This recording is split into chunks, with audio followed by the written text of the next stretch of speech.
Meu nome é Cíntia, eu sou casada, tenho 43 anos, mãe de 3 filhos, o Thiago de 12 e os gêmeos Pedro e Isabela de 8 anos. Eu tive 2 abortos depois do meu primeiro filho e a gente estava na fase de investigação do porquê desses abortos.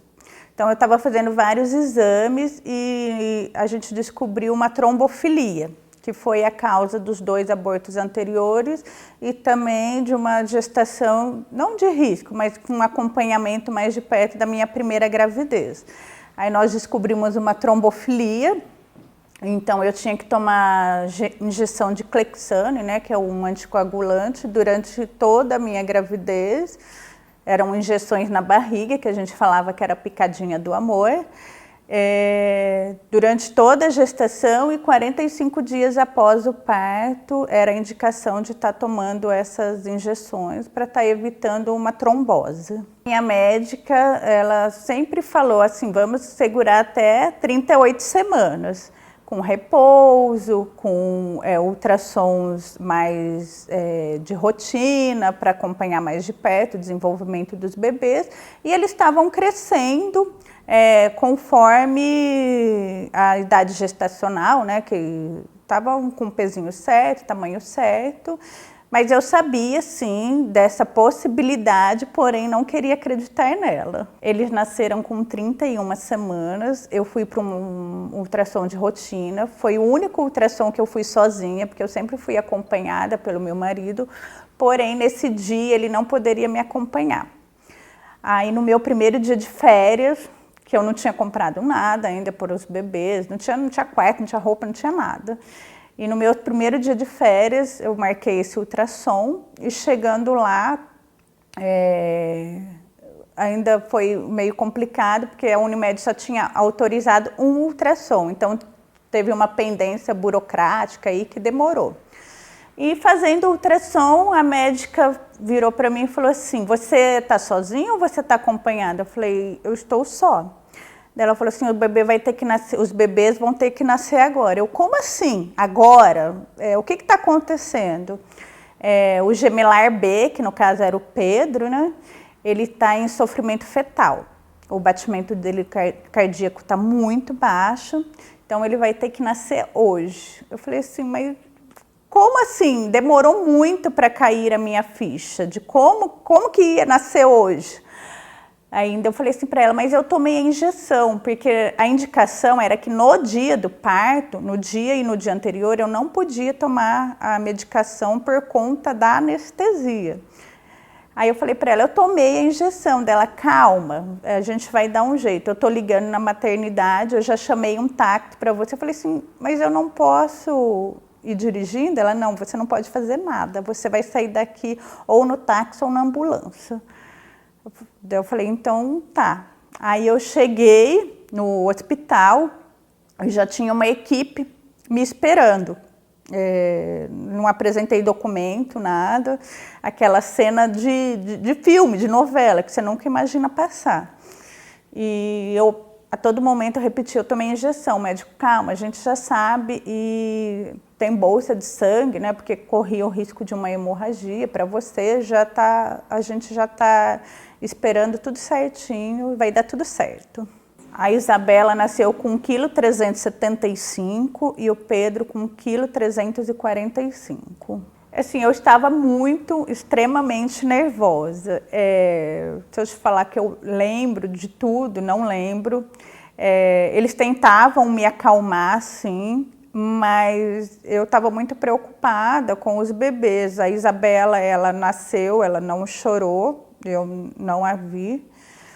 Eles me mostraram o Pedro e assim, foi uma correria ali, ela precisou ser reanimada. E assim, eu não consigo me lembrar de acolhimento nessa hora. Eles nasceram 1h49 da tarde, eu só pude vê-los, era quase 1 da manhã, que eu pude ir na UTI, né, neonatal. Nesse momento eu não pude nem encostar nele, só pela incubadora mesmo, pelo vidro. Eu pude pegá-los com a Isabela, eu pude pegar ela com 4 dias, ela tinha uma evolução melhor do que o Pedro, então com 4 dias eu pude pegá-la no colo. O Pedro demorou um pouquinho mais. Eu poderia ir no hospital na parte da manhã e da tarde. Porém, como eu tinha o Thiago de 4 anos e eu não poderia dirigir, então eu só ia na parte da tarde, na visita da tarde, que era que o meu marido poderia me acompanhar. Eu fui todos os dias, eles ficaram, a Isabela 28 dias e o Pedro 30. Todos os dias eu fui visitá-los. O processo de amamentação foi meio conturbado. Eu fui orientada a estar ordenhando, mas eu acredito que pelo fator psicológico, pelo estresse, era muito pouco leite, então eu não consegui ordenhar. Procurei o banco de leite, eles me deram alguma orientação, mas assim, muito superficial. E tinham muitas mães ali com bebês em casa.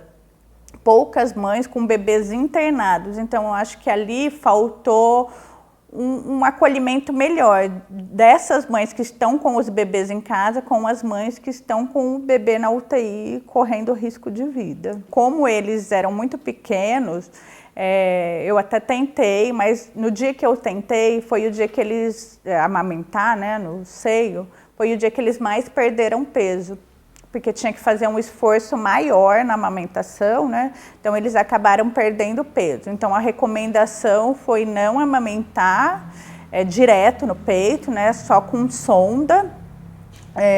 Dei um pouco do meu leite que eu consegui tirar, mas foi muito pouca quantidade. Nesse processo da ordenha eu não me senti acolhida, não me senti bem orientada. E assim, estar ali com aquelas mães que estavam com os seus filhos, isso para mim pesava muito. O meu primeiro filho eu amamentei até 1 ano e 6 meses. Foi um processo assim, muito gostoso. Ele tinha uma alergia à lactose.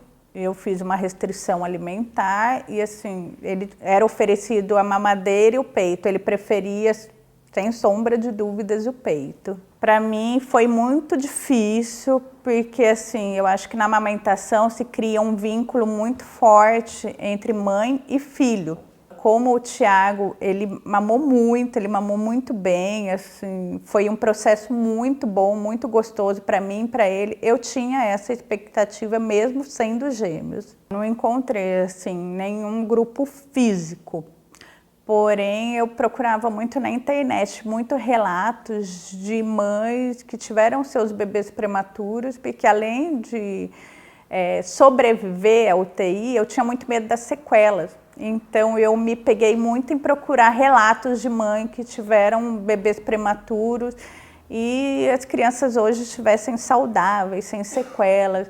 Então, assim, fisicamente eu não encontrei nada, nem gratuito, mas na internet, bastante grupo de apoio. Com certeza faria muita diferença no psicológico, principalmente, porque a gente fica muito abalada, assim, você ir para casa e deixar seu filho no hospital, aos cuidados de outras pessoas, de uma equipe que se reveza por turnos, é muito angustiante. Então, se tivesse algum grupo, alguma maneira de você estar ali mais presente, eu acho que faria muita diferença. Até porque, no meu pensamento, quando eles estiverem em casa, eu vou estar mais tranquila, eu vou conseguir amamentá-los. Eu tentei muito, porém, eu acho que pelo fator psicológico, eu não consegui. A única questão que eles falavam muito era sobre a perda de peso, que eles não poderiam estar perdendo peso, mas em relação a esse processo de continuidade da amamentação, eu não tive nenhuma orientação. Assim, eu acho que só quem é mãe, que já amamentou, sabe como que é forte esse vínculo. Foi decepcionante, mas o que importa é que eles estão aí, né? Eu falo que foi a experiência mais difícil da minha vida. Foi muito difícil esse processo. Você ter um bebê prematuro, no meu caso 2, eu sou uma pessoa que acredito muito em Deus, e eu falo que ali eu vivi 2 milagres. Foi uma experiência que eu não desejo para ninguém, é muito difícil, e assim, eu cheguei em casa, o meu filho mais velho, ele queria muito esses irmãos. Você chegar, sair de casa para fazer um exame e voltar sem a barriga e sem os bebês, para uma criança de 4 anos, foi muito difícil para mim, para ele, para o pai. A família toda sofreu muito nesse processo.